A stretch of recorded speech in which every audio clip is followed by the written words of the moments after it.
വയലാർ അവാർഡിൻ്റെ പ്രസക്തി പ്രധാനമായും അത് പ്രതിനിധീകരിക്കുന്ന വ്യക്തിത്വമായിട്ട് ബന്ധപ്പെട്ടതാണ്. കാരണം ആദ്യമായിട്ടാണ് നമ്മുടെ ഒരു പ്രമുഖനായ ജനകീയനായ ഒരു കവിയുടെ പേരിൽ ഒരു അവാർഡ് ഉണ്ടാകുന്നത്. അപ്പം എനിക്ക് ഇപ്പോഴും ആദ്യത്തെ അവാർഡ് ഓർമ്മയുണ്ട്. ആദ്യത്തെ അവാർഡ് അന്തർജനത്തിൻ്റെ അഗ്നിസാക്ഷിക്കാണ് കൊടുക്കുന്നത്. എൻ്റെ 66-67 ആ പീരീഡിലാണ്. അപ്പോൾ അഗ്നിസാക്ഷി എന്നുള്ള നോവല് വന്നതിന് ശേഷമാണ് മാതൃഭൂമി ആഴ്ചവകുപ്പിൽ എൻ്റെ പാണ്ഡവപുരം വരുന്നത്. അപ്പോൾ അഗ്നിസാക്ഷിയെ പിന്തുടർന്ന് വന്ന ഒരു നോവലായിരുന്നു പാണ്ഡവപുരം. അതിൽ നിന്ന് വളരെ വ്യത്യസ്തമായ നോവൽ. അപ്പോൾ അതിന് ആദ്യത്തെ അവാർഡ് കിട്ടുന്നു. അപ്പം ഞങ്ങളൊക്കെ അമ്മയെപ്പോലെ ആദരിച്ചിരുന്ന ആരാധിച്ചിരുന്ന ലളിതാംബ അന്തർജനത്തിനാണ് ആദ്യത്തെ അവാർഡ് കൊടുത്തത്. അപ്പോൾ അത് എനിക്ക് തോന്നുന്ന ഏറ്റവും മനോഹരമായ തുടക്കമായിരുന്നു. അന്തർജനത്തിൽ നിന്നാണ് അപ്പോൾ നമ്മൾ ഇപ്പോഴത്തെ തലമുറ വരെ എത്തുന്നത്. അപ്പോൾ ആ നിലയിൽ എഴുത്തുകാരൻ്റെ പേരിലുള്ള ഒരു അവാർഡ്, അപ്പം നമ്മൾ ഇവിടെ കണ്ടമാനം നൂറുകണക്കിന് അവാർഡുകളുണ്ട്.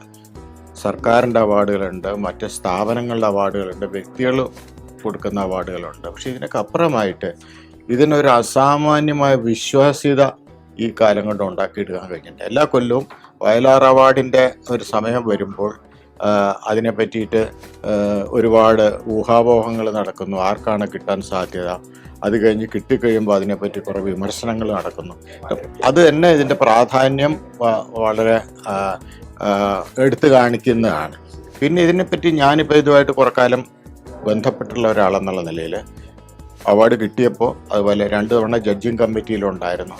അപ്പം ഞാൻ ശ്രദ്ധിച്ചിട്ടുള്ള ഒരു കാര്യം, വളരെ സുതാര്യമായ ഒരു കൃത്യമായൊരു പ്രക്രിയ അതിന് പുറകിലുണ്ടായിരുന്നു. അപ്പോൾ പ്രോസസ്സ് സാധാരണ ആ അവാർഡ് ചടങ്ങിൽ ശ്രീ ത്രിവിക്രമൻ സെക്രട്ടറി വളരെ വിശദമായിട്ട് പറയാറുണ്ട് ഏത് പ്രോസസ്സിലൂടെയാണ് ഇത് വരുന്നത്.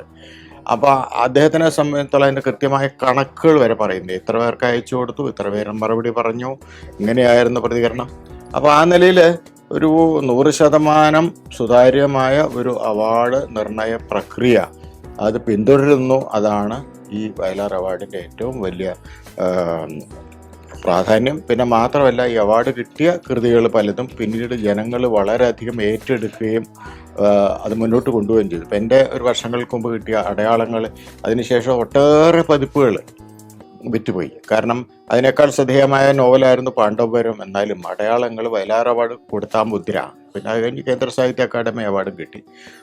അത് ആ നോവലിനെ ഒരുപാട് മുന്നോട്ട് കൊണ്ടുപോയി. അതുപോലെ പല നോവലുകൾക്കും ഈ അവാർഡ് കൊണ്ട് ഒരുപാട് പ്രസക്തിയും കിട്ടിയിട്ടുണ്ട്. അപ്പോൾ അത് കേരളത്തിലെ ഏറ്റവും പ്രസിദ്ധമായ അവാർഡ്, ഏറ്റവും വിശ്വസനീയമായ അവാർഡ് എന്നുള്ള നിലയ്ക്ക് നമുക്ക് അത് കാണാവുന്ന ഒന്നാണ്.